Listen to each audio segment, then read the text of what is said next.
Ancora un episodio di violenza che vede protagonisti giovanissimi. Siamo in pieno centro città, in piazzotto Montevecchio, dove è stato aggredito un ristoratore da un gruppetto di minorenni, poi risultati essere tra i 14 e i 15 anni.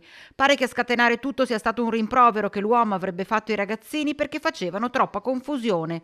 Loro lo avrebbero seguito, colpito da dietro e fatto cadere a terra, per poi scappare.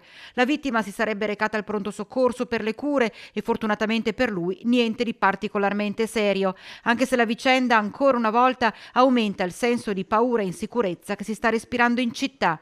Il gruppetto è stato identificato dalle telecamere della videosorveglianza che ha ripreso ogni cosa, riuscendo a far rintracciare in pochissimo tempo i minori responsabili dell'aggressione. Con l'ausilio delle telecamere in zona Piazzale Trento li ha intercettati che erano lì tranquillamente. Di chi si tratta? Si tratta di 4 ragazzi dai 14 ai 15 anni più una ragazza sempre di quell'età. Cosa voglio dire? Innanzitutto che le telecamere sono state fondamentali per darci gli strumenti di interpretare cosa fosse in corso di opera da parte di questi ragazzini. Ci hanno permesso nel giro di pochi minuti di intercettarli, di individuarli e di accompagnarli anche presso il comando della polizia locale.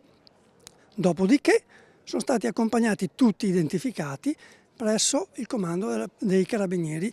A questi ragazzi dico non bene, perché a 14-15 anni farsi questo giro in comando e presso il comando dei carabinieri non è una bella esperienza, non è un buon viatico.